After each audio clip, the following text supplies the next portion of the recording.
پھر فرمایا اور یقیناً تم نے ان لوگوں کو جان لیا جنہوں نے تم میں سے ہفتے کے دن زیادتی کی تھی. ہفتے کے دن بنی اسرائیل کو منع کیا گیا تھا کہ مچھلیاں نہیں پکڑنی، اور وہ جمعے کی شام جال ڈال دیتے، اتوار کی صبح نکال کے کہتے ہم نے تو نہیں کیا کچھ، یہ تو خود ہی آ گئی. بھئی جال کس نے ڈالا تھا؟ اللہ کو دھوکہ دیتے ہو. تو ہم نے ان سے کہا تم بندر ہو جاؤ، ذلیل ہونے والے. یعنی دنیا میں اللہ سبحانہ تعالیٰ نے ان پر اپنا غضب نازل کیا. پھر ہم نے اس قصے کو اس کے سامنے کے لوگوں کے لیے اور اس کے بعد میں آنے والوں کے لیے عبرت اور تقوی والوں کے لیے واعظ اور نصیحت بنا لیا. تو تقوی کا جائزہ لیجئے کہ اس قصے سے کیا سبق ملتا ہے کہ اللہ سبحانہ تعالیٰ کو کوئی دھوکہ نہیں دے سکتا.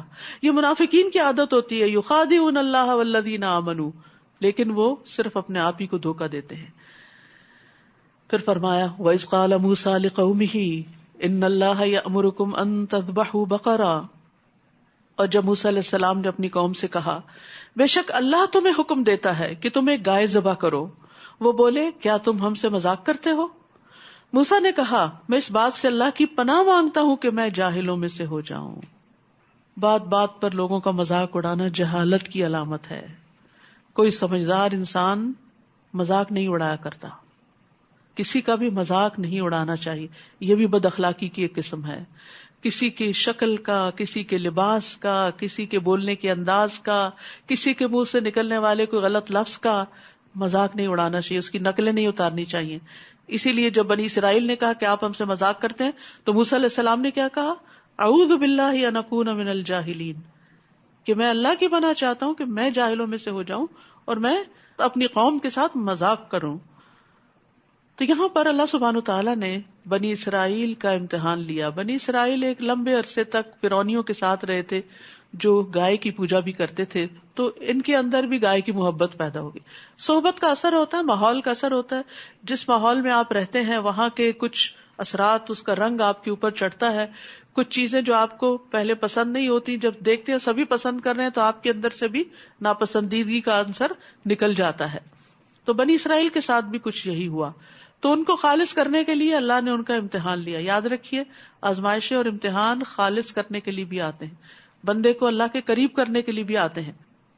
تو بہرحال اللہ نے ان کو حکم دیا کہ گائے ذبح کرو، تاکہ پتہ چلے کہ ان کے اندر عبودیت کا جذبہ کتنا ہے، اللہ کی کتنی بات مانتے ہیں اور اپنی خواہش کو کتنا قربان کر سکتے ہیں. تو یہ بات انہیں بڑی گراں گزری.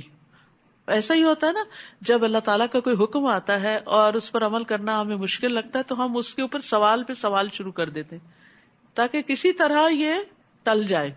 حالانکہ جو حکم ہے وہ تو اپنی جگہ ہی ہے، وہ کیسے ٹل سکتا ہے؟ تو یہاں پر آپ دیکھیے کہ بنی اسرائیل بھی سوال پہ سوال کریں گے تاکہ انہیں گائے ذبح نہ کرنی پڑے، لیکن بالآخر انہیں کرنی ہی پڑی. انہوں نے کہا اپنے رب سے ہمارے لیے دعا کرو. خود نہیں دعا کی، موسیٰ سے کہا آپ دعا کرو. آج ہماری امت کا بھی یہی حال ہے، خود نماز نہیں پڑھیں گے، خود دعا نہیں کریں گے، لیکن ہر دوسرے شخص کو کہیں گے دعا میں یاد رکھیے، ہمارے لیے بہت زیادہ دعا کیجیے، دعا کیجیے، دعا کیجیے. یعنی اتنا تکیہ کلام ہو گیا ہمارا. کیا ہم خود بھی اتنی زیادہ دعا کرتے ہیں؟ کبھی سوچنا چاہیے. اور جتنی دفعہ آپ دوسروں کو کہہ رہے ہوتے ہیں دعا کیجیے، اتنی دفعہ دعا ہی کر لیں خود. یعنی بندوں سے کہہ رہے ہوتے ہیں تو آپ اللہ سے ہی کہہ دیں جو مسئلہ حل ہو جائے گا انشاءاللہ. تو انہوں نے کہا اپنے رب سے ہمارے لیے دعا کرو کہ وہ ہمارے لیے بیان کر دے کہ وہ گائے کس طرح کی ہے.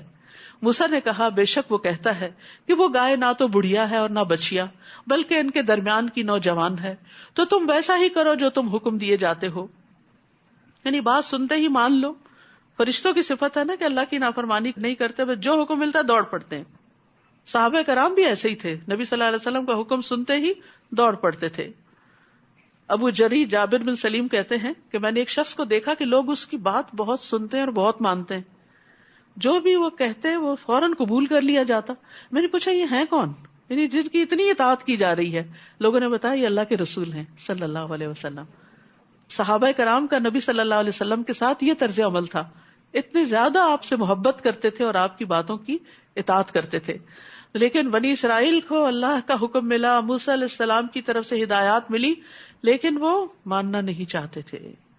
آج ہم اپنے آپ کو دیکھیں، ہم کس کی پیروی کر رہے ہیں، صحابہ کرام کی یا بنی اسرائیل کی جو اپنے پیغمبر کے ساتھ ایسا سلوک کر رہے تھے؟ انہوں نے کہا تم اپنے رب سے ہمارے لیے دعا کرو. دوبارہ وہی بات کہی کہ وہ ہمارے لیے بیان کر دے کہ اس کا رنگ کیسا ہے. موسیٰ نے کہا بے شک وہ فرماتا ہے کہ وہ گائے گہرے زرد رنگ کی ہے, اس کا رنگ چمکتا ہے جو دیکھنے والوں کو خوش کر دیتا ہے. لیکن ابھی بھی تسلی نہیں ہوئی, پھر آ گئے. انہوں نے کہا تم اپنے رب سے ہمارے لیے دعا کرو, وہ ہمارے لیے بیان کر دے, کھول کے بتا دے وہ کس طرح کی ہے. بے شک سب گائے ہمیں ایک دوسرے سے مشابہ معلوم ہوتی, اور بے شک اگر اللہ نے چاہا تو ہم ضرور راہ پانے والے ہیں. یہاں انشاءاللہ کہہ دیا, اسی وجہ سے پھر وہ گائے مل بھی گئی ان کو, جو بڑی بھاری قیمت دے کے لینی پڑی. موسیٰ علیہ السلام بھی ان کے سوالوں سے اکتائے نہیں, یہ نہیں کہا جاؤ جاؤ بس میں مزید نہیں بات کروں گا. جو وہ پوچھتے گئے بتاتے گئے. کہا بے شک وہ اللہ کہتا ہے وہ گائے کام کرنے والی نہ ہو کہ زمین میں ہل جوتتی ہو اور نہ کھیتی کو پانی پلاتی ہو, صحیح سلامت ہو کہ اس میں کوئی داغ نہ ہو, خوبصورت بھی ہو. کہنے لگے اب تم حق لائے ہو. یہ کیا مزید کوئی سوال رہا نہیں تھا. پس انہوں نے اسے ذبح کیا اور لگتا نہ تھا کہ وہ ایسا کریں گے. موسیٰ علیہ السلام نے تو پہلی بار ہی حق بیان کر دیا تھا کہ اللہ نے حکم دیا ایسا کرو, لیکن یہ ان کی جہالت تھی کہ وہ ان کو حق نہیں لگا. لیکن اپنی حجت بازیوں کے بعد جو بات سامنے آئی اب ان کو حق محسوس ہوئی. تو جب انہوں نے کثرت سوال سے اپنے لیے کام مشکل بنایا تو پھر مشکل میں پڑ گئے. جب انہوں نے اپنے اوپر سختی کی سوال کر کر کے تو اللہ نے بھی ان پر سختی کی, مزید شرائط بتاتے گئے. یہ گائے کیوں نہیں ذبح کرنا چاہتے تھے؟ کیونکہ یہ سمجھتے تھے کہ گائے ذبح کرنے سے کوئی آفت آ جائے گی, کوئی مصیبت پڑ جائے گی, کیونکہ ان کے دل میں گائے کے تقدس, اس کے احترام کا خیال تھا. تو معاملہ اس کے بالکل برعکس ہوا. انہی دنوں ان کی بستی میں ایک واقعہ پیش آیا کہ ایک شخص کو کسی نے قتل کر دیا اور قاتل کا کوئی پتہ نہیں مل رہا تھا. تو آپس میں ایک دوسرے پہ الزام تراشی ہو رہی تھی, لڑائی جھگڑا ہو رہا تھا. موسیٰ علیہ السلام کو اللہ تعالیٰ نے حکم دیا اور پھر انہوں نے آگے انہیں بتایا کہ تم اس گائے کا ایک حصہ جو ہے اس مقتول کے جسم پہ مارو. تو ایسا ہی کیا گیا. تو مقتول اٹھ کے بیٹھ گیا اور اس نے کہا مجھے فلاں نے قتل کیا. تو یہ گائے کا ذبح کیا جانا ان کے لیے باعث رحمت ہو گیا.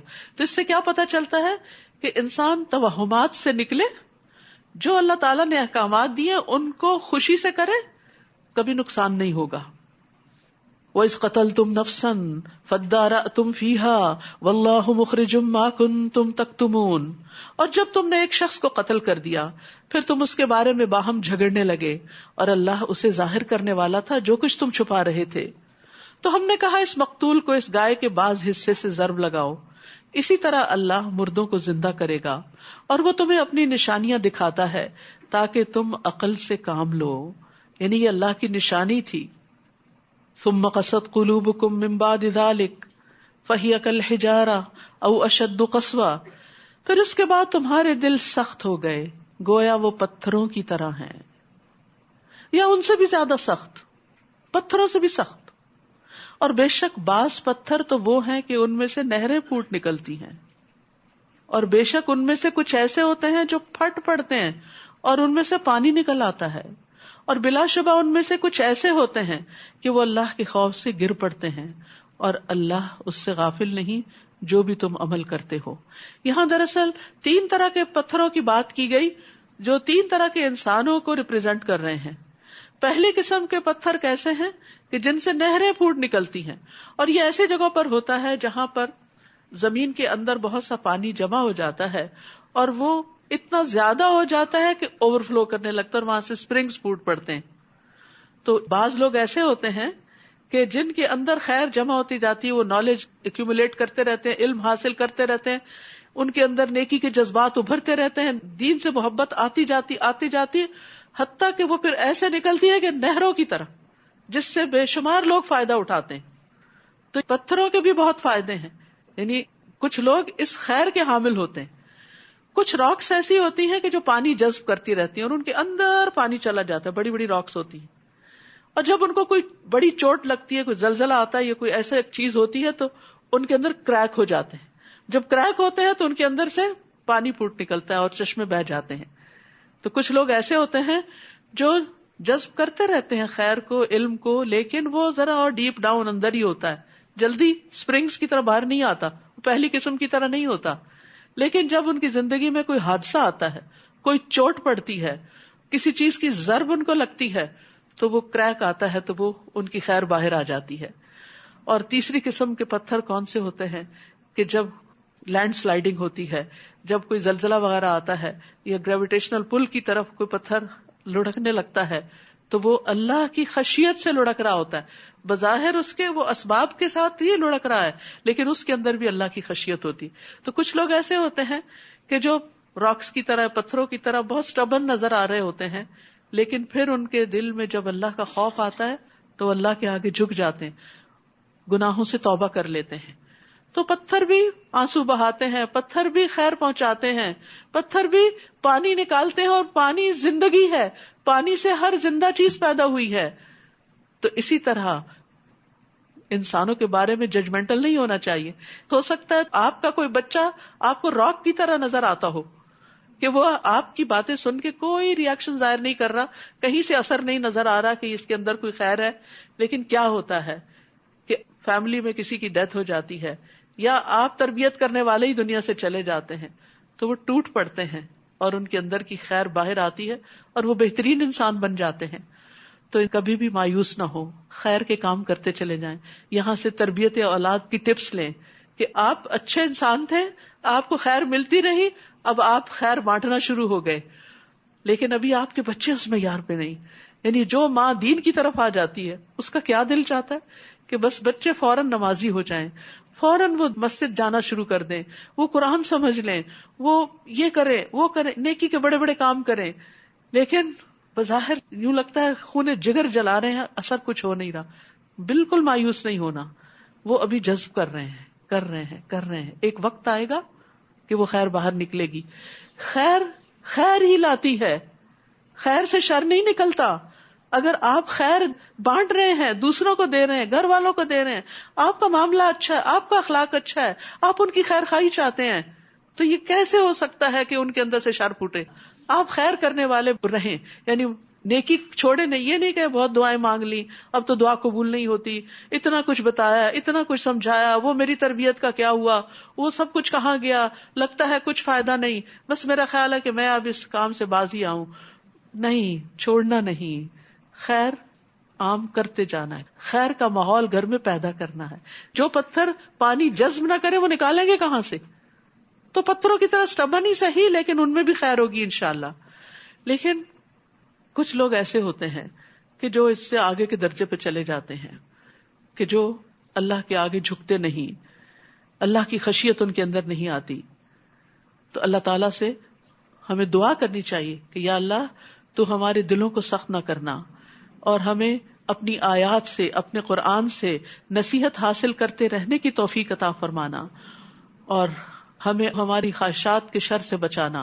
ابن قیم کہتے ہیں دل کو بگاڑنے والی 5 چیزیں ہیں. یعنی دل کہاں سے خراب ہوتے ہیں, کیونکہ یہاں دلوں کو پتھروں سے تشبیہ دی گئی ہے نا. دل کو بگاڑنے والی 5 چیزیں ہیں. لوگوں سے زیادہ گھل مل کے رہنا, ہر وقت سوشلائز کرنا, ہر وقت لوگوں کے بیچ میں ہونا. اس سے کیا ہوتا ہے کہ منہ سے کبھی کوئی بات نکلتی, کبھی کوئی. دوسرے خواہش پرستی, صرف وہ کام کرنا جو دل کو اچھے لگے. پھر اللہ کے علاوہ سے دلی تعلق زیادہ رکھنا, یعنی اللہ سے بڑھ کے کسی سے محبت کرنا. زیادہ کھانا, زیادہ سونا, یہ چیزیں دل کو بگاڑ دیتی ہیں.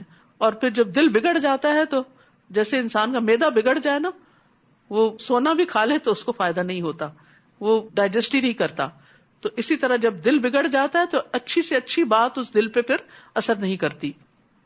پھر فرمایا افتطمعون ان یؤمنوا لکم, کیا بھلا تم امید رکھتے ہو کہ وہ تمہاری بات مان لیں گے؟ یعنی بنی اسرائیل سے تم امید رکھتے ہو کہ وہ محمد صلی اللہ علیہ وسلم کو مان جائیں گے, تمہاری کتاب کو مان جائیں گے.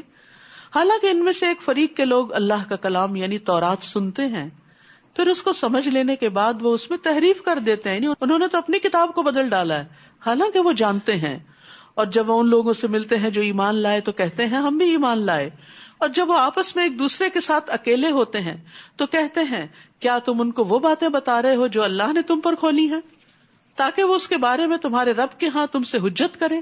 کیا پھر تم عقل سے کام نہیں لیتے؟ کیا بھلا یہ لوگ نہیں جانتے کہ بے شک اللہ سب جانتا ہے, جو وہ چھپاتے ہیں اور جو کچھ وہ ظاہر کرتے ہیں. اور ان میں سے بعض ان پڑھ ہیں جو کتاب کا علم نہیں رکھتے. کس کو ان پڑھ کہا جا رہا ہے؟ آیت نمبر 78, وَمِنْهُمْ أُمِّيُّونَ لَا يَعْلَمُونَ الْكِتَابَ.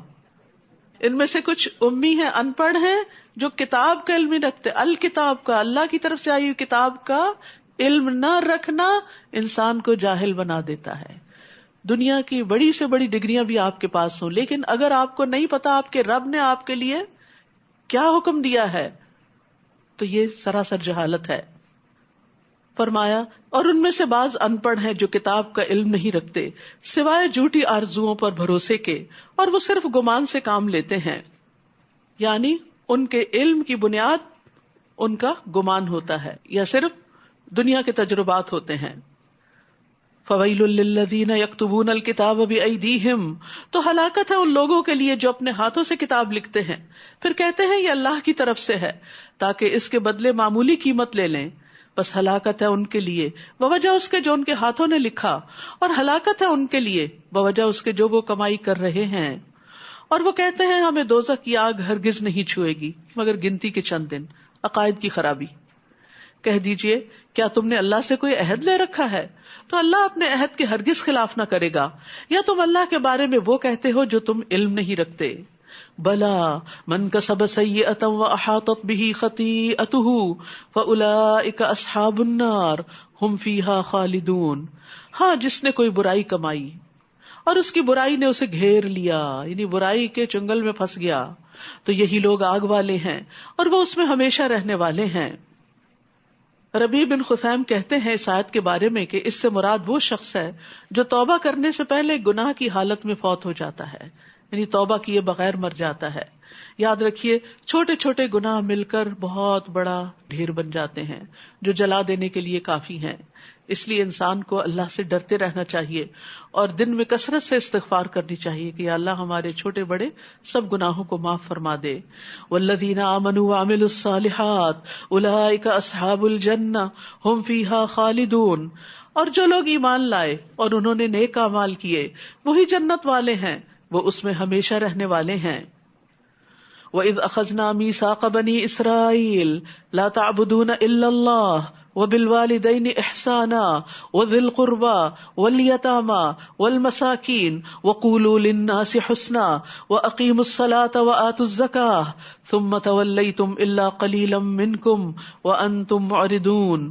اور جب ہم نے بنو اسرائیل سے پختہ عہد لیا کہ اللہ کے سوا کسی کی عبادت نہ کرنا، اور ماں باپ، رشتہ داروں، یتیموں اور مسکینوں کے ساتھ حسن سلوک کرنا، اور لوگوں سے اچھی باتیں کہنا، اور نماز قائم کرنا اور زکوٰۃ ادا کرنا، تو تم میں سے تھوڑے لوگوں کے سوا سب اس عہد سے پھر گئے اور تم ہو ہی منہ موڑنے والے. بنی اسرائیل سے عہد لیا گیا، ہمیں کیوں بتایا گیا ہے کہ یہ بھی کرنے کے کام ہیں؟ کیا؟ صرف ایک اللہ کی عبادت، یہ اللہ کا حق ہے. اللہ کے بعد سب سے بڑا حق والدین کا ہے. کیا حق؟ کہ ان کے ساتھ احسان کیا جائے. اور احسان برابر کے جوابی بدلے کو نہیں کہتے کہ جیسا سلوک وہ کریں ویسا تم ان سے کرو. یعنی اگر وہ ڈانٹ کے بات کریں تو تم بھی ڈانٹ کے بات کرنا شروع کر دو، اور اگر وہ اچھے سے بات کریں تو تم بھی اچھی بات کرو. نہیں، والدین جو بھی کریں تم ان کے ساتھ اچھا ہی کرو گے. اور نہ صرف والدین کے ساتھ، باقی رشتہ داروں کے ساتھ بھی، یتیموں اور مسکینوں کے ساتھ بھی، کیونکہ وہ سوسائٹی کا وہ طبقہ ہے کہ جن کی طرف عموماً توجہ نہیں کی جاتی، ان کو امپورٹنس نہیں دی جاتی، ان کے ساتھ حسن سلوک نہیں کیا جاتا. اور پھر سب سے بڑا حسن سلوک کیا ہے جس پر کچھ خرچ نہیں آتا؟ وَقُولُوا لِلنَّاسِ حُسْنًا، لوگوں سے اچھی طرح بات کرو، خوش اخلاقی، اچھی گفتگو، یعنی قولی احسان بھی اور فعلی احسان بھی. نرم گفتگو اور اچھا اخلاق جو ہے یہ بھی ایک صدقہ ہے. الکلمۃ الطیبۃ صدقہ. نبی صلی اللہ علیہ وسلم نے فرمایا سلام کو عام کرنا، اچھا کلام کرنا ایسے اعمال ہیں جو بخشش کو واجب کر دیتے ہیں. یعنی ہر ایک کو سلام کرنا اور اچھی طرح بات کرنا دوسروں سے، کسی کی بات سن لینا، اس کو جواب دے دینا، بغیر ٹانٹ کیے، بغیر طنز کیے، بغیر تانے دیے، بغیر کسی کے قصور یا اس کی غلطیوں کو یاد کرائے، بغیر چیخے چلائے، اور بات کے اندر سچائی بھی ہو. یعنی بات بھی درست ہو اور اس کی پریزنٹیشن بھی درست ہو، عمدہ ہو، خوبصورت ہو. حسن سے ہے، حسن خوبصورتی کو کہتے ہیں. یعنی اچھی طرح بات کرو اور پھر اس کے بعد نماز بھی قائم کرو، زکوٰۃ بھی دو. عموماً کیا ہوتا ہے جب ہم اچھے اخلاق پہ اسٹریس کرتے ہیں تو نماز روزہ زکوٰۃ بھول جاتے ہیں، اور جب ہم نمازی بن جاتے ہیں صدقہ خیرات کرتے ہیں تو ہم لوگوں کے ساتھ پھر اچھی طرح بات نہیں کرتے. تو مکمل دین فرمایا پھر تم اس سے پھر گئے اور تم منہ پھیرنے والے ہو. آج اس حکم کو کیا ہم نہیں جانتے کہ یہ ہمارے دین کا حصہ ہے؟ آج یہ سب کچھ پڑھنا دراصل اپنے آپ کو یاد دہانی کرانا ہے. ہم نے پہلا سپارہ پہلے بھی پڑھا ہوا، ہم جانتے ہیں اس میں کیا لکھا ہوا ہے، لیکن دوبارہ کیوں پڑھنے کی ضرورت ہے؟ نبی صلی اللہ علیہ وسلم ہر سال جبریل علیہ السلام کے ساتھ کیوں دور کیا کرتے تھے؟ کیونکہ قرآن کو دہرانے سے انسان کے موٹیویشنل لیول بھی ہائی ہوتا ہے، ایمان بڑھتا ہے، عمل کی طاقت ملتی ہے انسان کو. پھر فرمایا اور جب ہم نے تم سے پختہ عہد لیا کہ تم باہم اپنے خون نہ بہانا اور اپنے لوگوں کو ان کے گھروں سے نہ نکالنا، تو تم سب نے اقرار کر لیا اور تم اس بات کے گواہ ہو. پھر تم وہی لوگ ہو کہ اپنے ہی لوگوں کو قتل کرتے ہو اور اپنے میں سے ایک فریق کو ان کے گھروں سے نکال دیتے ہو. تم ان کے خلاف گناہ اور زیادتی کے ساتھ دوسروں کی مدد کرتے ہو، اور اگر وہ تمہارے پاس قیدی ہو کر آئیں تو فدیہ دے کر ان کو چھڑا لیتے ہو، حالانکہ ان کا نکال دینا ہی تم پر حرام کیا گیا تھا. کیا تم کتاب اللہ کے بعض حصے کو مانتے ہو اور بعض کا انکار کرتے ہو؟ یہ نہ بنی اسرائیل کو اجازت تھی اور نہ ہم کو کہ کتاب کا بعض حصہ لے لیں اور بعض کو چھوڑ دیں، صرف پسند کی چیزیں پک اینڈ چوز کر لیں. جو تم میں سے ایسا کریں گے ان کی سزا اس کے سوا اور کیا ہو سکتی ہے کہ دنیا کی زندگی میں رسوائی ہو اور قیامت کے دن وہ شدید ترین عذاب کی طرف لوٹائے جائیں. اور جو کام تم کرتے ہو اللہ اس سے ہرگز غافل نہیں. تو ایمان کا تقاضا کیا ہے کہ انسان پورے کا پورا دین میں داخل ہو، اپنے آپ کو پورے کا پورا اللہ کے سپرد کر دے. یہی وہ لوگ ہیں جنہوں نے آخرت کے بدلے دنیا کی زندگی خرید لی، بس نہ ان سے عذاب ہلکا کیا جائے گا اور نہ ہی وہ مدد دیے جائیں گے. اور بے شک ہم نے موسیٰ علیہ السلام کو کتاب دی اور اس کے بعد پے در پے رسول بھیجے، اور عیسیٰ ابن مریم کو کھلی نشانیاں دی، اور روح القدس جبریل علیہ السلام کے ذریعے ان کی تائید کی. تو کیا بھلا ایسا نہ ہوا کہ جب کبھی تمہارے پاس کوئی رسول ایسی چیز لے کر آیا جسے تمہارے نفس پسند نہ کرتے تھے تو تم نے تکبر کیا، پھر ایک گروہ انبیاء کو تم نے جھٹلایا اور ایک گروہ کو تم قتل کرتے رہے. یعنی یہ دیکھیے کہ بنی اسرائیل کا اخلاقی زوال کس درجے کو پہنچا کہ انبیاء تک کو قتل کرنا شروع کر دیا. وَقَالُوا قُلُوبُنَا غُلْفٌ بَل لَّعَنَهُمُ اللَّهُ بِكُفْرِهِمْ فَقَلِيلًا مَّا يُؤْمِنُونَ. اور انہوں نے کہا کہ ہمارے دل غلافوں میں ہیں، بلکہ اللہ نے ان کے کفر کی وجہ سے ان پر لعنت کی ہے، بس وہ بہت ہی کم ایمان لاتے ہیں. اور جب اللہ کی طرف سے ان کے پاس ایک کتاب آ گئی جو اس کی تصدیق کرنے والی ہے جو ان کے پاس ہے، حالانکہ اس سے پہلے وہ کفر کرنے والوں پر فتح مانگا کرتے تھے، بس جب ان کے پاس وہ چیز آ پہنچی جس کو وہ پہچان گئے تو انہوں نے اس کا انکار کر دیا، بس اللہ کی لعنت ہے انکار کرنے والوں پر. کتنی بری ہے وہ چیز جس کے بدلے انہوں نے اپنے نفس بیچ ڈالے، کہ وہ اس چیز کا انکار کرتے ہیں جو اللہ نے نازل کی محض ضد کی بنا پر کہ اللہ اپنے بندوں میں سے جس پر چاہتا ہے اپنا فضل نازل کرتا ہے. ضد کس بات کی تھی؟ کہ نبوت محمد صلی اللہ علیہ وسلم کو کیوں دے دی گئی. تو وہ غضب بالائے غضب کے ساتھ پلٹے، اور کافروں کے لیے رسوا کن عذاب ہے. اور جب ان سے کہا جاتا ہے اس پر ایمان لاؤ جو اللہ نے نازل کیا، تو وہ کہتے ہیں ہم اسی کو مانیں گے جو ہم پر نازل کیا گیا، اور اس کے علاوہ کا وہ انکار کرتے ہیں، حالانکہ وہ حق ہے اور اس کتاب کی تصدیق کرنے والا ہے جو ان کے پاس ہے. یعنی قرآن میں جو احکامات ہیں ان میں سے بہت سے احکامات تورات کے اندر موجود ہیں. کہہ دیجیے اگر تم ماننے والے ہو تو اس سے پہلے اللہ کے نبیوں کو کیوں قتل کرتے تھے؟ اور یقیناً موسیٰ تمہارے پاس کھلی نشانیاں لے کر آئے، پھر تم نے ان کے بعد بچڑے کو معبود بنا لیا اور تم ہی ظالم ہو. یعنی موسیٰ علیہ السلام تمہارے اندر موجود ہیں اور تم اللہ کو چھوڑ کر بچڑے کو پوجنا شروع کر دو. کتنی حیرت کی بات ہے.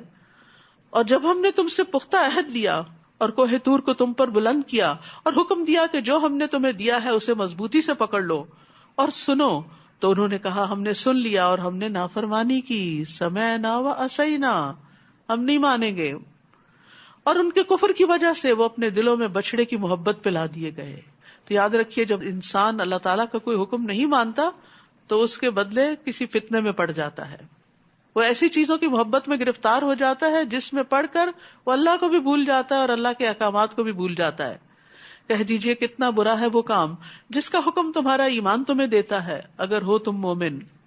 کہہ دیجئے اگر اللہ کے ہاں آخرت کا گھر تمہارے ہی لیے خاص ہے باقی لوگوں کو چھوڑ کر، تو تم موت کی تمنا کرو اگر تم سچے ہو. ہماری طرح بنی اسرائیل کا بھی یہی عقیدہ تھا کہ جنت ہمارے لیے، جنت میں ہم ہی جائیں گے، اور اگر کسی گناہ کے بدولت گئے بھی چند دن تو وہاں سے نکل آئیں گے. تو آج آپ دیکھیے کہ ہم سب بھی یہی یقین رکھتے ہیں کہ چونکہ ہم نے لا الہ الا اللہ پڑھ رکھا ہے اس لیے جنت میں جائیں گے، عمل چاہے کیسے بھی کریں. یاد رکھیے اللہ تعالیٰ سے امید رکھنی چاہیے، اللہ تعالیٰ سارے گناہ معاف کر دے گا، لیکن یاد رکھیے اللہ سبحانہ و تعالیٰ سے ڈرنا بھی چاہیے، اللہ کا ڈر بھی ہونا چاہیے. آدم علیہ السلام کو کتنے گناہوں کی وجہ سے جنت سے نکالا گیا تھا؟ کتنے، ذرا نمبر بتائیے. ایک لقمہ بس جو ہی انہوں نے وہ منہ میں رکھا جنت کے لباس اتروا دیے گئے. ابلیس کو کتنے گناہوں کی وجہ سے رحمت سے دور کیا گیا تھا؟ ایک سجدہ. اسی طرح حدیث میں آتا ہے کہ ایک شخص منہ سے کوئی ایسی بات نکالتا ہے جس کی وجہ سے وہ جہنم میں 70 سال کی مسافت پر چلا جاتا ہے. ایک غلط بات. ہم کتنے خطرے میں ہیں. میں مایوس نہیں آپ کو کر رہی، لیکن ہمیں اللہ سے ڈرتے رہنا چاہیے. اپنے اعمال کو بہت بڑی چیز نہیں سمجھنا چاہیے کہ ہم نے تو بہت کچھ کر رکھا ہے اس لیے جہنم میں تو وہ فلاں اور فلاں جائے گا، ہم تو جنتی ہیں. اور بڑے یقین سے کہتے ہیں ہم جنت میں جائیں گے تو ایسا کریں گے اور ویسا کریں گے. آپ کے پاس گارنٹی کیا ہے وہاں جانے کی؟ کیا اللہ کے حکم کو آپ اوور رول کریں گے، یا آپ اللہ تعالیٰ کو بتائیں گے کہ کس نے جنت میں جانا ہے اور کس نے جہنم میں؟ اس چیز سے منع کیا گیا ہے کہ ایسی زبان نہیں استعمال کرنی چاہیے. صرف اللہ ہی کے ہاتھ میں، جس کو چاہے گا معاف کر دے گا، جس کو چاہے گا سزا دے گا. اس لیے ہمیں اس کی طرف رجوع کرتے رہنا چاہیے، اس سے معافی مانگتے رہنا چاہیے، اور اپنی غلطیوں کا اعتراف کرتے رہنا چاہیے کہ اللہ ہم گناہگار ہیں، ہم نے وہ گناہ جو جان بوجھ کر کیے اور وہ جو انجانے میں کیے تو سب کے سب ہم سے معاف فرما دے. اور وہ ہرگز اس کی تمنا کبھی بھی نہ کریں گے ان اعمال کی وجہ سے جو ان کے ہاتھ آگے بھیج چکے ہیں. اور اللہ ظالموں کو خوب جاننے والا ہے. اور البتہ آپ انہیں ضرور دیگر لوگوں سے بڑھ کر زندگی کا حریص پائیں گے، یہاں تک کہ مشرکوں سے بھی بڑھ کر. ان میں سے ہر ایک یہی چاہتا ہے کاش وہ 1000 سال عمر دیا جائے، حالانکہ اتنی عمر دیا جانا اسے عذاب سے بچانے والا نہیں. کوئی 1000 سال بھی جیے اور بعد میں مرے 1000 سال کا ہو کے، تو بھی اگر اس نے اللہ کو راضی نہیں کیا تو اللہ کی سزا سے نہیں بچ سکتا. اور اللہ خوب دیکھنے والا ہے جو بھی وہ عمل کرتے ہیں. قل من كان عدوا لجبريل فإنه نزله على قلبك بإذن الله مصدقا لما بين يديه وهدى وبشرى للمؤمنين. کہہ دیجئے جو کوئی جبریل کا دشمن ہے. بنو اسرائیل کہتے تھے کہ محمد صلی اللہ علیہ وسلم پہ فرشتہ کون آتا ہے. جب بتایا گیا کہ جبریل، کہنے لگے ہم تو جبریل کے دشمن، کیونکہ جبریل ہم سزا لے کر آئے. تو اللہ تعالیٰ فرماتے ہیں جو جبریل سے دشمنی کرے گا تو بے شک اللہ نے تو اس کو اللہ کے حکم سے آپ کے دل پہ نازل کیا. نہیں ہے وہ خود سے تو نہیں آئے وحی لے کر، وہ خود سے تو نہیں آتے عذاب لے کر. تو اللہ نے جو قرآن نازل کیا محمد صلی اللہ علیہ وسلم پر، اسے کون لے کر آئے؟ جبریل علیہ السلام لے کر آئے، جو اس کی تصدیق کرنے والا ہے جو اس سے پہلے ہے. یعنی قرآن تمہاری کتابوں کی تصدیق کر رہا ہے. تمہیں اچھی طرح پتا ہے کہ جو قرآن کی تعلیمات ہیں وہ تمہارے پاس پہلے سے موجود ہیں. اور ایمان لانے والوں کے لیے ہدایت اور خوشخبری ہے. قرآن ہدن و بشرا ہے، خوشخبری بھی ہے، لیکن ماننے والوں کے لیے. جو کوئی اللہ کا اور اس کے فرشتوں کا اور اس کے رسولوں کا اور جبریل کا اور میکائیل کا دشمن ہے تو بے شک اللہ کافروں کا دشمن ہے. اور یقیناً ہم نے آپ کی طرف روشن آیات نازل فرمائی ہیں، اور نہیں انکار کرتے ان کا مگر جو فاسق ہیں نافرمان لوگ. مگر جو فاسق ہیں نافرمان لوگ. مگر جو فاسق ہیں نافرمان لوگ. مگر جو فاسق ہیں نافرمان لوگ. مگر جو فاسق ہیں نافرمان لوگ. مگر جو فاسق ہیں نافرمان لوگ. مگر جو فاسق ہیں نافرمان لوگ. مگر جو فاسق ہیں نافرمان لوگ. مگر جو فاسق ہیں نافرمان لوگ. مگر جو فاسق ہیں نافرمان لوگ. مگر جو فاسق ہیں نافرمان لوگ. مگر جو فاسق ہیں نافرمان لوگ. مگر جو فاسق ہیں نافرمان لوگ. مگر جو فاسق ہیں نافرمان لوگ. مگر جو فاسق ہیں نافرمان لوگ. مگر جو فاسق ہیں نافرمان لوگ. مگر جو فاسق ہیں نافرمان لوگ. مگر جو فاسق ہیں نافرمان لوگ. مگر جو فاسق ہیں نافرمان لوگ. کیا ہمیشہ ایسا ہی نہیں ہوا کہ جب بھی ان لوگوں نے کوئی پختہ عہد کیا تو ان میں سے ایک نہ ایک فریق نے اس کو پھینک دیا، بلکہ ان کے اکثر لوگ ایمان ہی نہیں لاتے. اور جب بھی ان کے پاس اللہ کی طرف سے کوئی رسول آیا اس کی تصدیق کرنے والا جو ان کے پاس ہے. تو جن لوگوں کو کتاب دی گئی تھی ان میں سے ایک فریق نے اللہ کی کتاب کو اپنی پیٹھ پیچھے پھینک دیا گویا کہ وہ جانتے ہی نہیں. تو یاد رکھیے کتاب کو پیٹھ پیچھے پھینکنا کیا ہے؟ قرآن کو پڑھنے سے، سمجھنے سے، اس کے اوپر غور و فکر کرنے سے، اس پر عمل کرنے سے زیادہ اور چیزوں کو اہمیت دینا. ہم سب کو جائزہ لینا چاہیے کہ ہمارے دن کا، ہمارے ہفتے کا، ہمارے مہینے کا کتنا حصہ قرآن فہمی میں گزرتا ہے. کیونکہ جب تک قرآن کو سمجھے نہیں نا تو پتہ نہیں چلتا اللہ تعالیٰ کیا فرما رہے ہیں. قرآن کی تلاوت اچھی بات ہے، ثواب کا کام ہے، لیکن مقصد پورا نہیں ہوتا اس سے. قرآن کا حفظ کرنا بڑی سعادت کی بات ہے، لیکن مقصد پورا نہیں ہوتا اس سے. قرآن کو سمجھنا، قرآن پر غور و فکر کرنا، یہ ہے وہ مقصد جس کے لیے قرآن آیا ہے. اور پھر غور و فکر کیوں؟ تاکہ یہ علم عمل میں ڈھل جائے اور زندگیاں اس کے مطابق ہو جائیں، ہماری زندگیوں سے اندھیرے نکل جائیں. اللہ تعالیٰ نے یہ کتاب اس لیے اتاری لِتُخْرِجَ النَّاسَ مِنَ الظُّلُمَاتِ إِلَى النُّورِ، تاکہ تم لوگوں کو اندھیروں سے روشنی کی طرف نکال لاؤ. تو قرآن سمجھنا ہم سب کے لیے لازم ہے، ہم سب کے لیے ضروری ہے. اور ایک دفعہ ترجمے سے پڑھ لینا کافی نہیں، اس کو دہراتے رہنا چاہیے.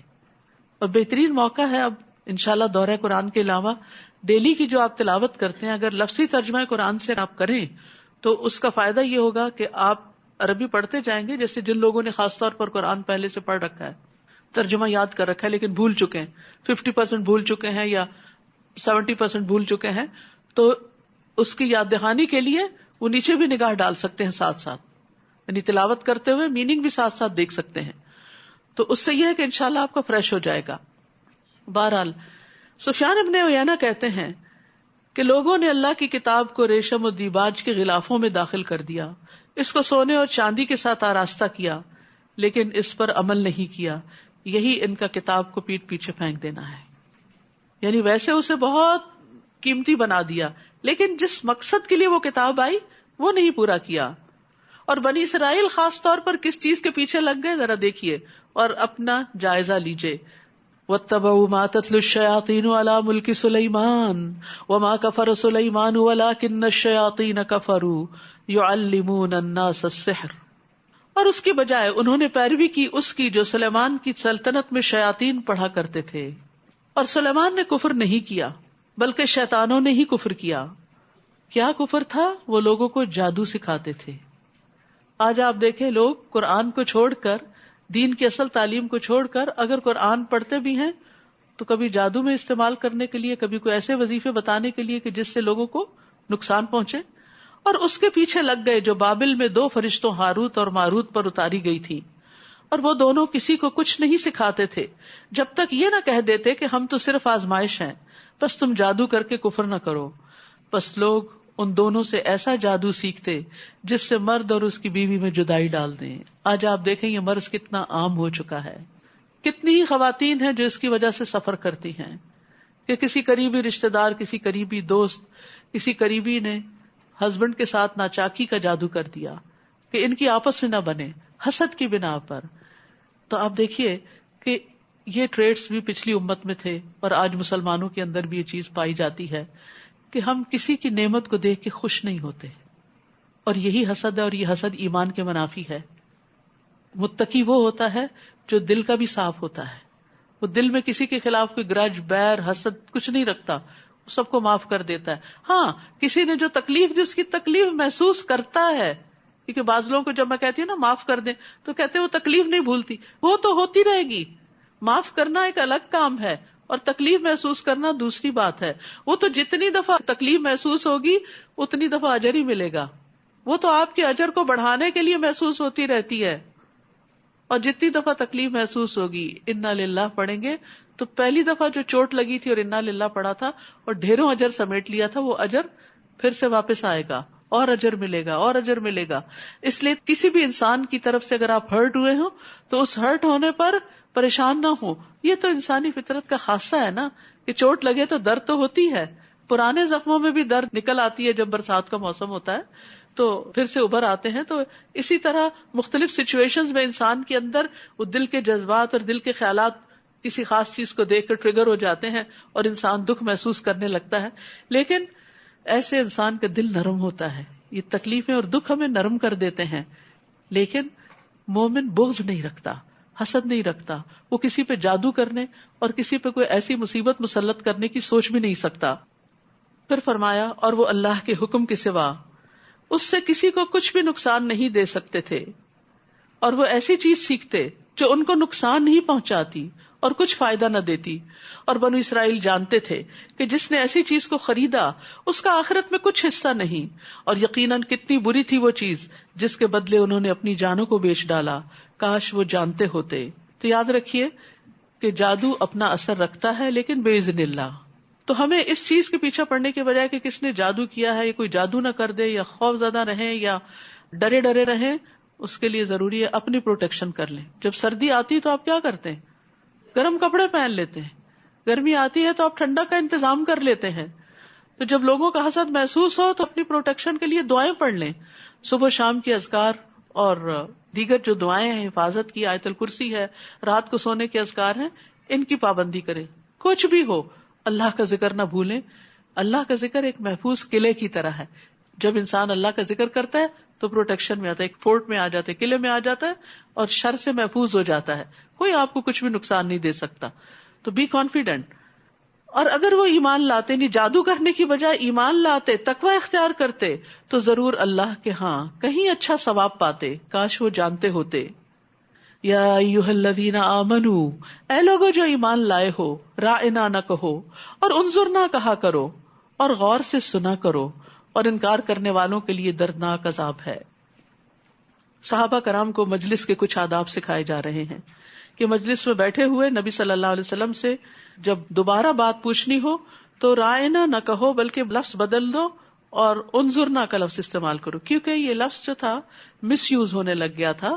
یہود آپ کی مجلسوں میں رائنا کو رائینا کہہ کے پکارتے, ہمارا چرواہا, نعوذ باللہ, یعنی مذاق اڑاتے تھے آپ کا. اپنے اندر کا چھپا ہوا حسد جو تھا وہ بیان کرتے تھے. تو اللہ تعالیٰ نے بجائے اس کے کہ تم اس سے لڑو جھگڑو, اپنے الفاظ تبدیل کر لو. بہت دفعہ ایسا ہوتا ہے نا کہ لوگ آپ کو کسی چیز پہ ٹیز کرنے لگتے ہیں, یا آپ کو حقیر سمجھتے ہیں, یا برا بھلا کہتے ہیں.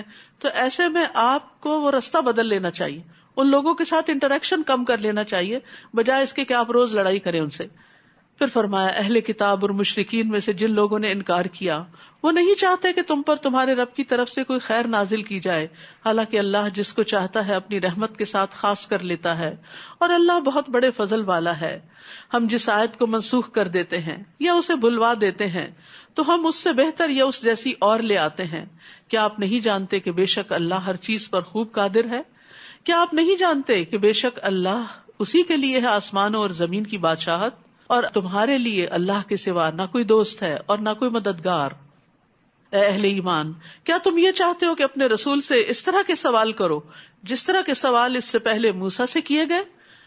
اور جو ایمان کو کفر سے بدل ڈالے تو وہ یقیناً سیدھے رستے سے بھٹک گیا. اس سے یہ پتہ چلتا ہے کہ بعض سوالات انسان کو کفر تک بھی پہنچا سکتے ہیں.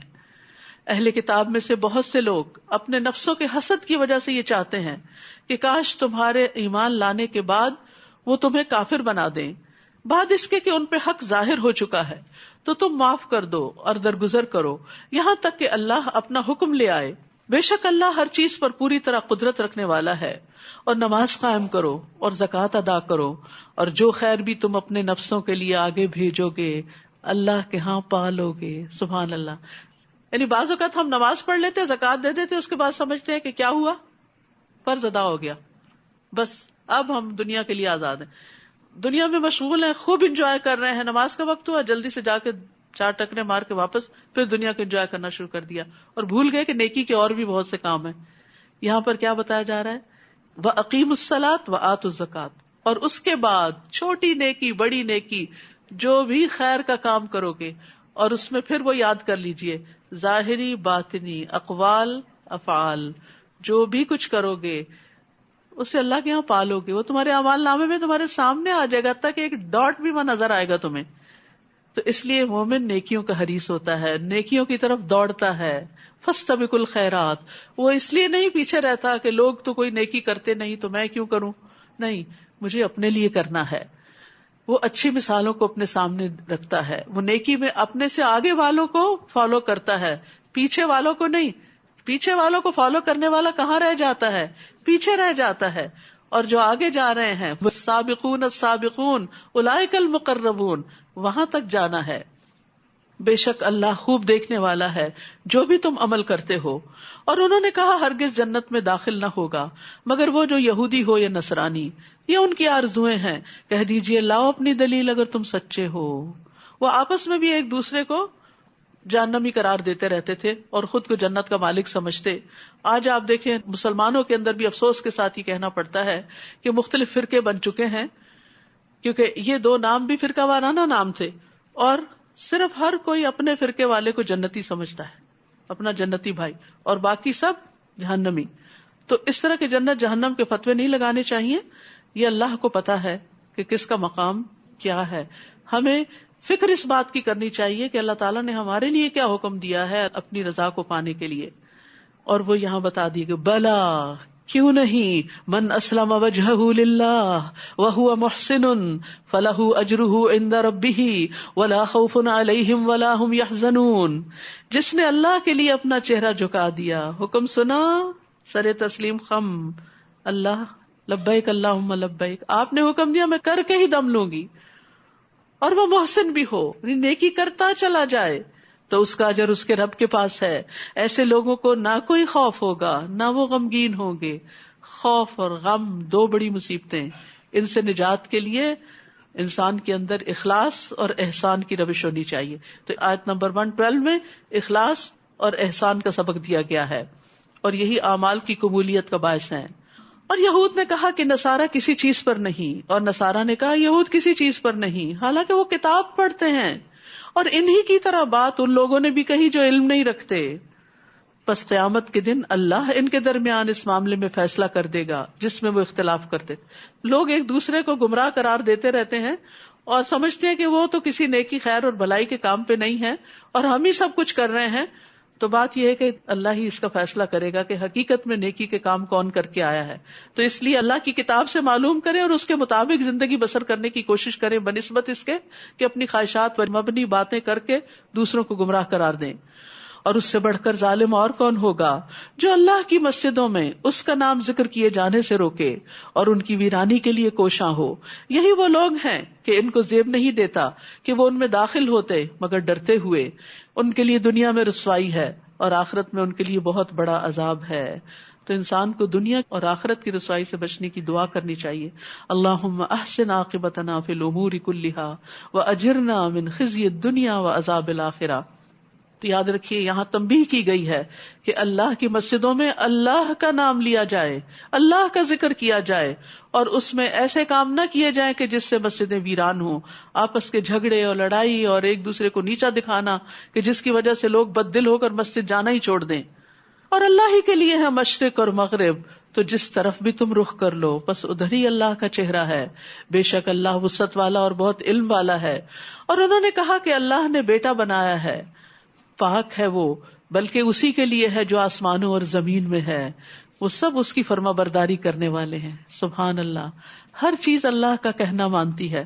اپنے آپ سے پوچھیں ہم کیا ایسے ہیں؟ ہم بھی ماننے والوں میں شامل ہیں.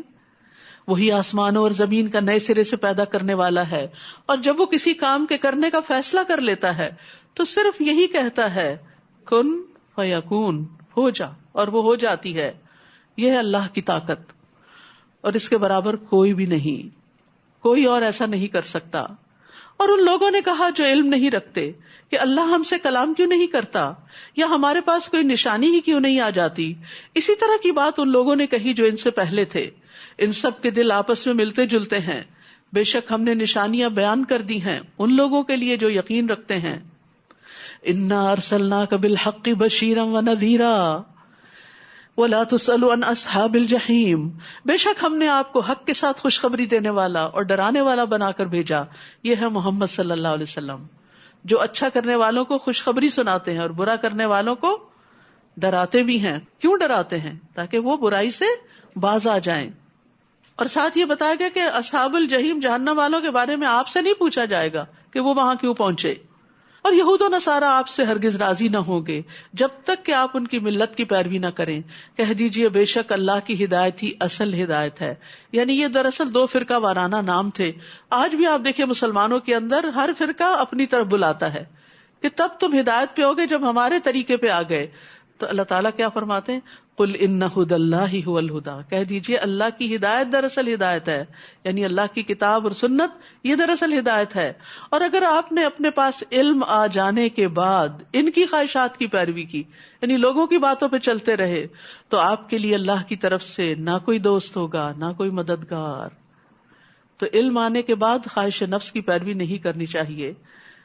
اور خواہش کے پیچھے چلانا یہ شیطانی جال ہوتا ہے دراصل. اور اس کی علامات کیا ہوتی ہیں کہ کوئی شخص شیطان کے پھندے میں پھنس چکا ہے؟ نمبر 1، وہ نعمتوں پر مغرور ہوتا ہے. نعمتوں پہ بڑا غرور ہوتا ہے اس کو کہ میرے پاس یہ اور یہ ہے، چاہے وہ علم کا غرور ہو، چاہے مال کا ہو، چاہے حسن کا. یہ ناپسندیدہ ہے.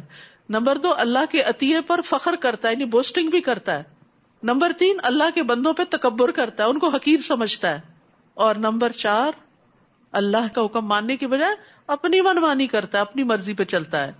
الذین آتیناہم الکتاب یتلونہ حق تلاوتہ اولئک یؤمنون بہ ومن یکفر بہ فاولئک ھم الخاسرون.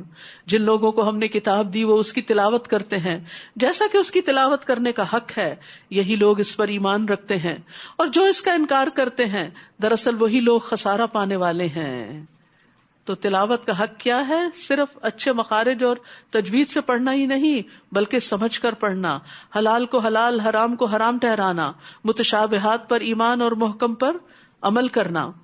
پھر فرمایا اے بنی اسرائیل یاد کرو میری اس نعمت کو جو میں نے تم پر انعام کی، اور بے شک میں نے تمہیں تمام جہان والوں پر فضیلت بخشی تھی. اور ڈرو اس دن سے جب کوئی نفس کسی کے کچھ کام نہ آئے گا، نہ کسی سے بدلہ قبول کیا جائے گا، نہ کوئی سفارش فائدہ دے گی، نہ ہی وہ مدد دیے جائیں گے.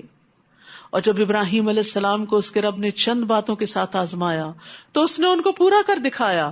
اللہ نے کہا بے شک میں تمہیں لوگوں کا امام بنانے والا ہوں. جو امتحان میں پاس ہو جاتا ہے وہی لیڈرشپ کے لائق ہوتا ہے. اس نے کہا اور میری اولاد میں سے. تو یہ ورثہ ٹرانسفر نہیں ہوتا. اللہ نے فرمایا میرا عہد ظالموں کو نہیں پہنچتا. اور جب ہم نے بیت اللہ کو لوگوں کے لیے لوٹ کر آنے کی جگہ اور امن کی جگہ بنایا اور حکم دیا کہ مقام ابراہیم کو نماز کی جگہ بنا لو، اور ہم نے ابراہیم اور اسماعیل سے عہد لیا کہ تم دونوں میرے گھر کو طواف کرنے والوں اور اعتکاف کرنے والوں اور رکوع کرنے والوں اور سجدہ کرنے والوں کے لیے پاک رکھو. مساجد کو پاک رکھنا چاہیے. اور جب ابراہیم علیہ السلام نے کہا اے میرے رب اس شہر کو امن والا بنا، اور اس کے رہنے والوں میں سے جو اللہ اور یوم آخرت پر ایمان لائیں ان کو پھلوں میں سے رزق عطا فرما. اللہ نے کہا جس نے کفر کیا میں اس کو بھی تھوڑا سا فائدہ دوں گا، پھر اس کو آگ کے عذاب کی طرف مجبور کر دوں گا، اور وہ کتنی بری جگہ ہے لوٹنے کی. اور جب ابراہیم اور اسماعیل علیہ السلام اس گھر کی بنیادیں اونچی کر رہے تھے، اللہ کا گھر تعمیر کر رہے تھے، پھر بھی دعا کر رہے تھے کیا؟ اے ہمارے رب ہم سے یہ قبول کر لے، بے شک تو ہی خوب سننے والا خوب جاننے والا ہے. مومن عمل کرنے کے بعد قبولیت سے ڈرتا ہے، یا اللہ قبول بھی ہو جائے. اور اس میں ان 2 عظیم الشان پیغمبروں کی عاجزی کی دلیل بھی ہے. ہمیں بھی نیکی کے بڑے سے بڑے کام کر کے ہمبل رہنا چاہیے. اے ہمارے رب ہم دونوں کو اپنا فرما بردار بنا، اور ہماری اولاد میں سے بھی ایک گروہ کو اپنا فرما بردار بنا، اور ہمیں ہماری عبادت کے طریقے دکھا، اور ہم پر مہربان ہو جا. بے شک تو ہی بہت توبہ قبول کرنے والا نہایت رحم فرمانے والا ہے. پھر آپ دیکھیے مزید دعائیں کہ اللہ یہ عمارت تو ہم بنا رہے ہیں، ہمیں بھی اطاعت کی توفیق دینا. کیونکہ بعض اوقات ہم بڑی بڑی مساجد تعمیر کر لیتے ہیں لیکن اس کے بعد کیا کرتے ہیں؟ وہاں ہارڈلی کبھی جاتے ہیں، یا وہاں تعلیم کا سلسلہ کم ہی کوئی شروع کرتے ہیں. وہ بیچاری سارا دن خالی پڑی رہتی ہیں، بے آباد پڑی رہتی ہیں. تو مسجد بنانا ہی بڑا کام نہیں، اس کو آباد کرنا بھی ایک کام ہے. اور پھر وہاں دعائیں مانگنا، عبادت کرنا، اللہ کا ذکر کرنا، اور خصوصاً توبہ کرنا. ابراہیم علیہ السلام ایک ویژنری تھے. وہ صرف اپنے وقت کے لیے دعا نہیں مانگ رہے تھے، وہ آنے والی نسلوں کے لیے دعا کر رہے تھے. کیا مانگ رہے تھے؟ ربنا وابعث فیہم رسولا منہم یتلو علیہم آیاتک ویعلمہم الکتاب والحکمہ ویزکیہم انک انت العزیز الحکیم. اے ہمارے رب، ان کے اندر انہی میں سے ایک رسول بھیج دے جو ان پر تیری آیات کی تلاوت کرے، انہیں کتاب اور حکمت کی تعلیم دے، ان کا تزکیہ کرے، بے شک تو ہی غالب بہت حکمت والا ہے. سبحان اللہ. اپنی نسل اور اپنی اولاد کی فکر میں کیا مانگا؟ ایک رسول مانگا جو آئے اور ان کو تعلیم دے، کتاب کی تلاوت کرے ان کے سامنے، ان کو کتاب کی تعلیم دے، انہیں حکمت سکھائے، ان کا تزکیہ کرے، اندر باہر سے ان کو صاف کرے. آپ اپنی اولاد کے لیے کیا دعائیں مانگتے ہیں؟ کیا ملے ان کو آپ کی زندگی میں اور آپ کے بعد؟ میں کہتے ہیں اللہ ہمیں اپنی زندگی میں ان کی بہاریں دکھا دینا، ان کی شادی ہو جائے، ان کا کاروبار اچھا ہو جائے، ان کی ڈگری اچھی ہو جائے، ان کو آگے اولاد سے نوازنا وغیرہ وغیرہ. اس سے آگے کہ ان کی دین کی تعلیم کا بھی کوئی انتظام ہو جائے اور ان کی نسلوں کو بھی ایمان پہ قائم رکھنا. یہ پہلی دعائیں بری نہیں ہیں، نہ میں ان کا کوئی مذاق اڑا. یہ بھی مانگے ربنا آتنا فی الدنیا حسنۃ وفی الآخرۃ حسنۃ. لیکن ابراہیم علیہ السلام نے اپنی اولاد کے مستقبل کی فکر کی کہ ان کے لیے تعلیم کا بندوبست ہو. آج ہم کو بھی سوچنا چاہیے، کیا ہم نے اپنے بچوں کی دینی تعلیم کا انتظام کیا؟ اس کے لیے اتنا مال خرچ کیا، فکر مند ہوئے، محنت کی، تکلیف اٹھائی جتنا ہم نے ان کی دنیا کے لیے فکر کی؟ اور کون ہے جو ملت ابراہیم سے بے رغبتی کرے؟ اس طریقے سے کون پھرے مگر وہ جس نے خود کو احمق بنا لیا ہو، صرف دنیا کے پیچھے بھاگ رہا ہے. بے شک ہم نے اس کو دنیا میں بھی چن لیا تھا اور یقیناً آخرت میں بھی وہ ضرور صالحین میں سے ہوگا. جب اس کے رب نے اس سے کہا فرما بردار ہو جا، اسلم، قال اسلمت لرب العالمین، تو اس نے کہا میں رب العالمین کے لیے فرما بردار ہو گیا. اور ابراہیم علیہ السلام نے اپنے بیٹوں کو اسی بات کی وصیت کی. اور یعقوب علیہ السلام نے بھی کیا کہا؟ یا بنی ان اللہ اصطفیٰ لکم الدین فلا تموتن الا وانتم مسلمون. اے میرے بیٹو، بے شک اللہ نے تمہارے لیے یہ دین چن لیا ہے، بس تمہیں ہرگز موت نہ آئے مگر اس حال میں کہ تم مسلمان ہو. آج ہم سب کے لیے یہ دعا کتنی ضروری ہے کہ ہم اپنے بچوں کے لیے یہ دعا مانگیں، اور صرف دعا ہی نہ مانگیں بلکہ ان سے اس بات کا عہد لیں، ان کو اس بات کے لیے پریپیئر کریں کہ تم نے اس جگہ پر رہتے ہوئے اپنے ایمان کی حفاظت کرنی ہے، صرف اپنی نہیں، اپنے آئندہ آنے والی نسلوں کی بھی. اور یہ چیز بچپن سے ان کے اندر ڈالیں، ڈرل کریں، ان کے اندر ڈال دیں کہ اسلام کے بغیر نجات نہیں، کہ حالت ایمان میں موت آئے اور موت تک رب کی عبادت کرتے رہے، مرتے دم تک فرائض کی پابندی کرتے رہے. کیا بھلا تم موجود تھے جب یعقوب کے پاس موت حاضر ہوئی؟ جب انہوں نے اپنے بیٹوں سے پوچھا میرے بعد تم کس کی عبادت کرو گے؟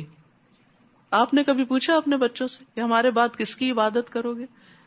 انہوں نے کہا ہم آپ کے الہ اور آپ کے باپ دادا ابراہیم اور اسماعیل اور اسحاق علیہ السلام کے الہ کی عبادت کریں گے جو ایک ہی الہ ہے اور ہم اسی کے فرما بردار ہیں. وَنَحْنُ لَهُ مُسْلِمُونَ. ابراہیم علیہ السلام نے کیا کہا تھا؟ اسلمت لرب العالمین. تو اولاد نے بھی کیا کہا؟ نحن لہ مسلمون. تلک امۃ قد خلت لہا ما کسبت ولکم ما کسبتم ولا تسألون عما کانوا یعملون. یہ ایک جماعت تھی جو گزر چکی، اس کے لیے وہی ہے جو اس نے کمایا اور تمہارے لیے وہی ہے جو تم نے کمایا، اور تم سے سوال نہ کیا جائے گا اس کے بارے میں جو وہ عمل کرتے تھے. یعنی پہلے بزرگان تو گزر گئے اچھے کام کر کے، وہ تو اپنے ساتھ نیکیاں سمیٹ کر لے گئے. آج اگر ہم صرف اس پہ فخر ہی کرتے رہے کہ ہم ان کی نسل سے ہیں یا ان کی ملت سے ہیں یا ان کے طریقے پر ہیں تو اتنا کافی نہیں، جب تک کہ وہ کام نہ کریں جو انہوں نے کیے، اور سب سے پہلے اس توحید کا اعلان جو انہوں نے کیا. وَقَالُوا كُونُوا هُودًا أَوْ نَصَارَىٰ تَهْتَدُوا. اور انہوں نے کہا کہ یہودی یا نصرانی ہو جاؤ تو ہدایت پا جاؤ گے.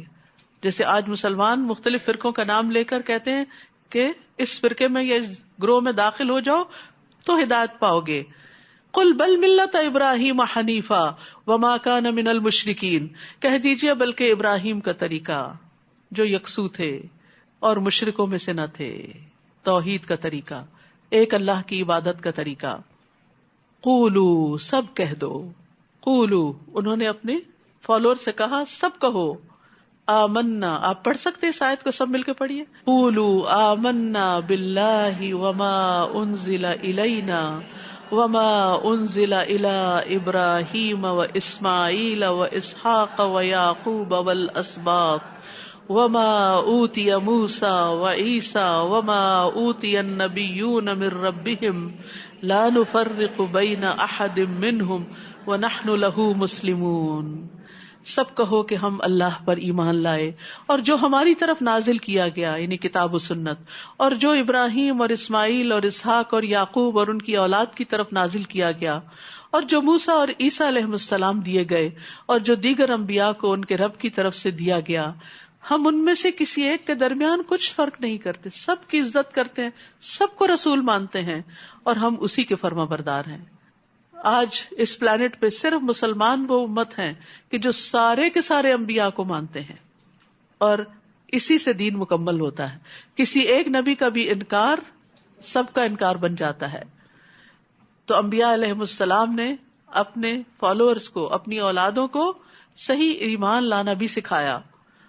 فَإِنْ آمَنُوا بِمِثْلِ مَا آمَنْتُمْ بِهِ فَقَدْ اهْتَدَوْا، اور اگر یہ لوگ بھی اسی طرح ایمان لے آئیں جس طرح تم ایمان لے آئے ہو تو حقیقت میں وہ ہدایت پا جائیں گے، اور اگر وہ منہ پھیر لیں تو بے شک وہ ضد میں ہیں، اور عنقریب ان کے مقابلے میں اللہ ضرور آپ کو کافی ہو جائے گا، اور وہ خوب سننے والا، خوب جاننے والا ہے. صبغۃ اللہ ومن احسن من اللہ صبغہ ونحن له عابدون. اللہ کا رنگ یعنی اللہ کا دین یہ اپنا لو، اور اللہ سے بہتر رنگ کس کا ہو سکتا ہے؟ اللہ کے دین سے خوبصورت کون سا طریقے زندگی ہو سکتا ہے؟ اور ہم اسی کی عبادت کرنے والے ہیں. کہہ دیجئے کیا تم اللہ کے بارے میں ہم سے جھگڑتے ہو، حالانکہ وہی ہمارا اور تمہارا رب ہے، اور ہمارے لیے ہمارے اعمال اور تمہارے لیے تمہارے اعمال ہیں، اور ہم تو اسی کے لیے مخلص ہیں. یا تم کہتے ہو کہ بے شک ابراہیم اور اسماعیل اور اسحاق اور یعقوب اور ان کی اولاد یہودی یا نصرانی تھے، یعنی کیا وہ کسی خاص فرقے سے تعلق رکھتے تھے؟ کہہ دیجئے کیا تم زیادہ جانتے ہو یا اللہ؟ اور اس سے بڑا ظالم اور کون ہوگا جو اس گواہی کو چھپا لے جو اللہ کی طرف سے اس کے پاس ہے، اور جو کچھ تم کرتے ہو اللہ اس سے ہرگز غافل نہیں. تلک امۃ قد خلت لها ما کسبت ولکم ما کسبتم ولا تسألون عما كانوا يعملون. یہ ایک جماعت تھی جو گزر چکی، اس کے لیے وہی ہے جو اس نے کمایا، اور تمہارے لیے وہی ہے جو تم نے کمایا، اور تم سے سوال نہ کیا جائے گا اس کے بارے میں جو وہ عمل کرتے تھے. یہ آیت دوبارہ دہرائی گئی ہے. کیوں؟ کہ انسان دوسرے کے عمل پہ بھروسہ نہ کرے. یہ نہ کہ ہمارے ماں باپ بہت نیک تھے یا ہم محمد صلی اللہ علیہ وسلم کی امت میں سے ہیں. ہر انسان اپنے عمل کا جواب دہ ہے. انسان کو وہی ملے گا جو اس نے کمایا. کوئی کسی کا بوجھ نہیں اٹھائے گا. ہر نفس اپنے عمل کا بدلہ خود پائے گا. کسی سے دوسرے کے عمل کا سوال نہ ہوگا. کوئی انسان کسی دوسرے کا بوجھ نہیں اٹھائے گا. قیامت کے دن حسب نسب فائدہ نہ دے گا.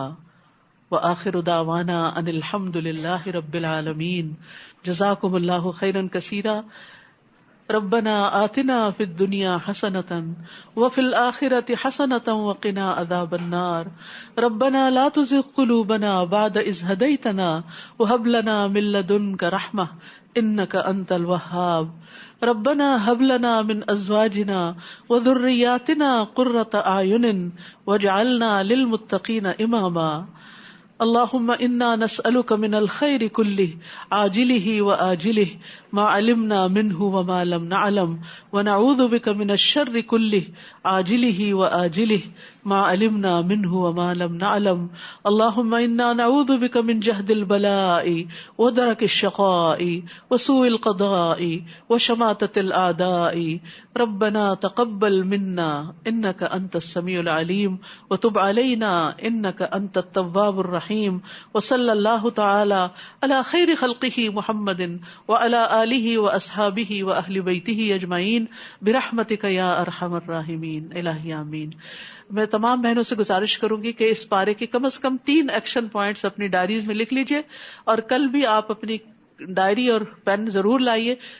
کچھ نہ کچھ نوٹس ضرور لیجئے تاکہ رمضان کے بعد بھی آپ کو یہ فائدہ دیں، انشاءاللہ لانگ ٹرم فائدہ دیں. سبحانک اللہم وبحمدک اشہد ان لا الہ الا انت استغفرک واتوب الیک. السلام علیکم ورحمۃ اللہ وبرکاتہ.